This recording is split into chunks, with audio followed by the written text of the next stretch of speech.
Hi, I'm Greg Allen from Response Fire and Electrical, and this is Kirk Neal from Response Fire and Electrical.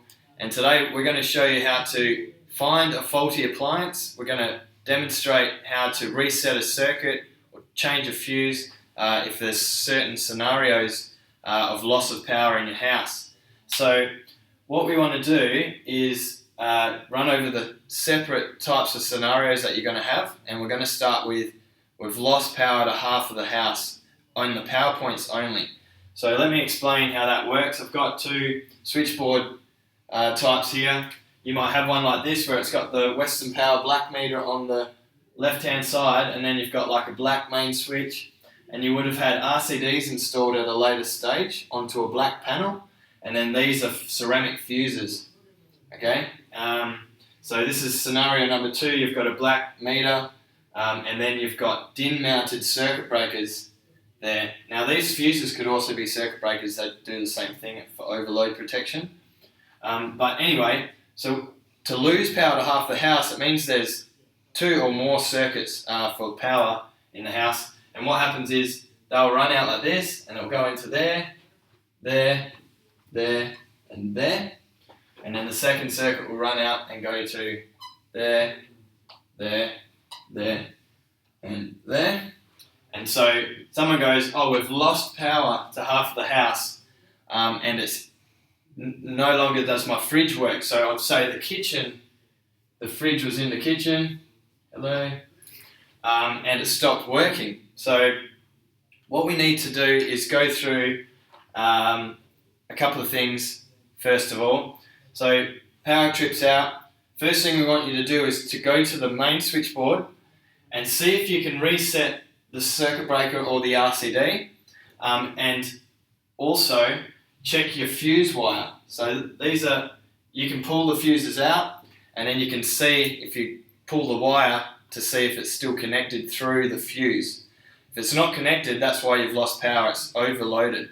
It's melted that little wire. So if you find that the RCD is tripped out, and you go to reset it and it trips right back down again, then we've got a problem somewhere. So we've got to try and identify where that problem is.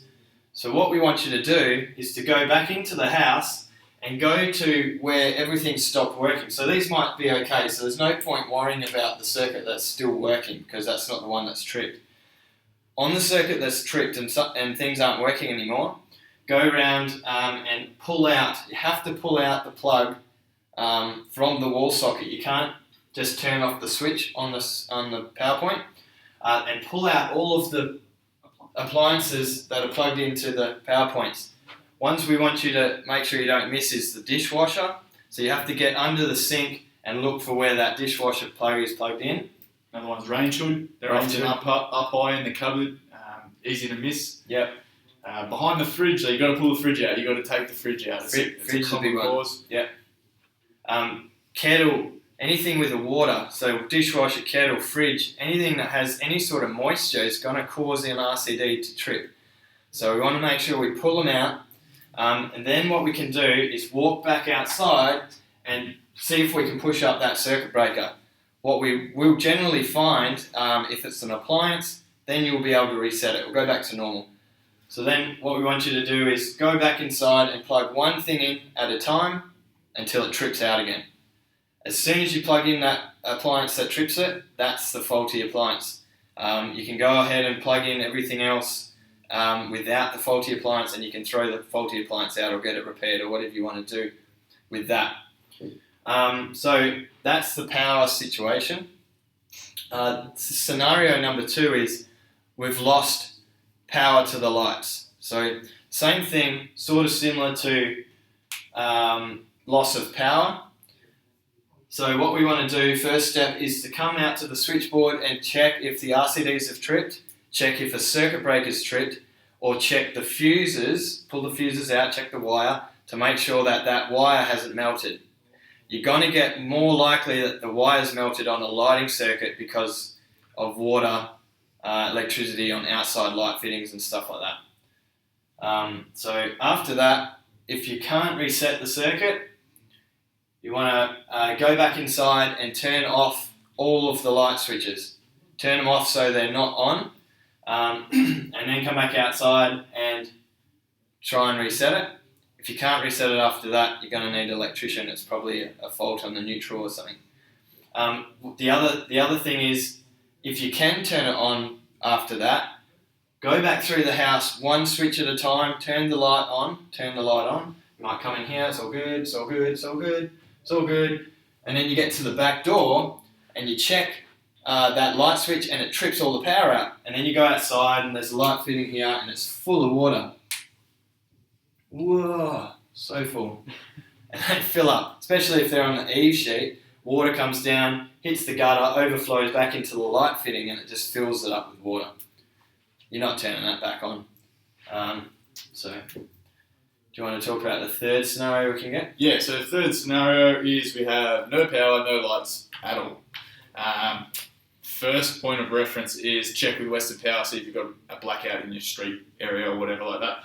Because to lose everything, you've either got a pretty serious fault or it's a supply issue. So Western Power probably already know about it. And if you call up and you go, look, this is where I live, have you had any reports of any power outages? They'll say, yes, we're working on it, it'll be however long. The next thing to do, again, is go out and check your circuit breakers again. So under some circumstances, you may have managed to trip, say, what they call a service protection device, which will sit here. It could be a circuit breaker. Big black fuse. If you won't be able to replace that fuse, but if it's a circuit breaker, you might be able to turn it back on. Again, you could have just lost an RCD that covered most of your power and your lights, and you weren't to know that the other circuits, like your air conditioner or your heaters, might still be working. Yeah. So it could just be that all of your power and all of your lights is on the same RCD. Yeah.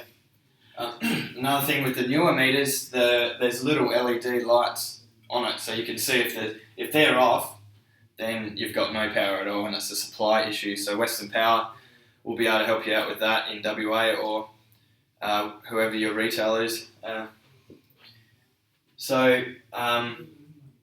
concludes fault finding. If you have any questions or anything else you want us to add, just let us know. Have a good day.